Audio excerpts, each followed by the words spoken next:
Hello everyone, it's KidABackwards here with the final part of my Suicide Mouse ranking thing. This is just going to be like an overall reading of the story and a review of it.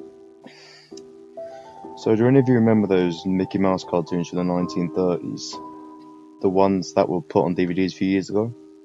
Well, I heard there's one that was unreleased to even the most avid classic Disney fans. According to the sources, it's nothing special, just a continuous loop of Mickey walking past 6 buildings that goes on for about 2 or 3 minutes, similar to the Flintstones before fading out.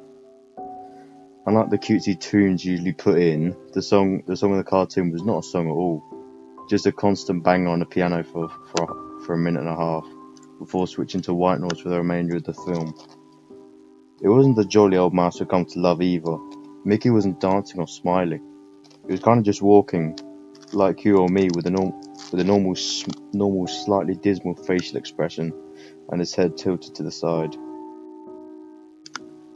Up until a year or two ago, everyone believed that after the film got to black, that was it.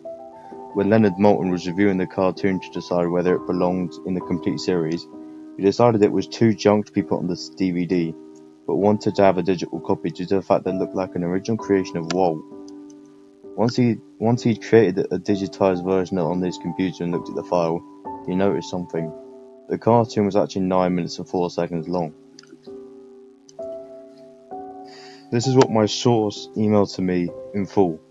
He is an assistant of one of the higher executives at Disney and an acquaintance of Mr. Maltin himself. After it cut to black, it stayed like that until the 6th minute, before going back to Mickey walking. The sound was different. It wasn't a murmur. It wasn't even a language. More like a gurgled cry. As the noise got louder and more indistinguishable over the next minute, the picture began to get weird. The sidewalk started twisting in directions that seemed impossible based on how Mickey was walking, and the dismal face of the mouse was slowly turning into a smirk. It says curling in the original story. In the seventh minute, the murmur turned into a blood-curdling scream, painful to hear. The picture was becoming more obscure. Colours were happening, which should not be possible at the time. Mickey's face began to fall apart, his eyes rolling to the bottom of his chin like two marbles in a fishbowl.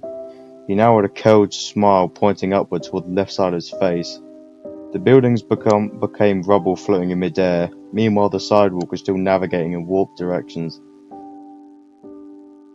Mr. Maltin became disturbed and left the room at one point, sending an employee to finish the video and note down everything that happened until the last second. Afterwards, he was to store the disc in the vault.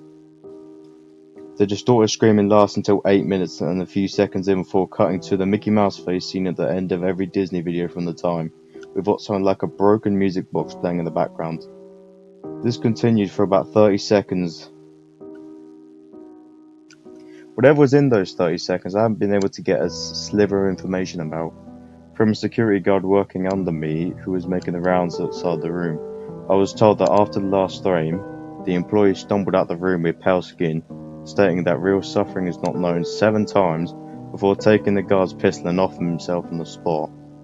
The other thing that I could get out of Maltin was that the last frame of the film was a piece of Russian text that said something along the lines of, "The sights of hell bring its viewers back in." As far as I know, no one else has seen it. There have been dozens of attempts at getting the file on rapid share by employees inside the studios, all of whom have promptly been terminated from their jobs. Whether it got online or not is up for debate, but if rumours serve me right, it is under the name Suicide Mouse AVI. .avi. If you ever find a copy of the film, don't view it. Contact me by phone immediately, regardless of the time. When a Disney death is covered up as well as this, it means it has to be something huge. Get back to me. TR.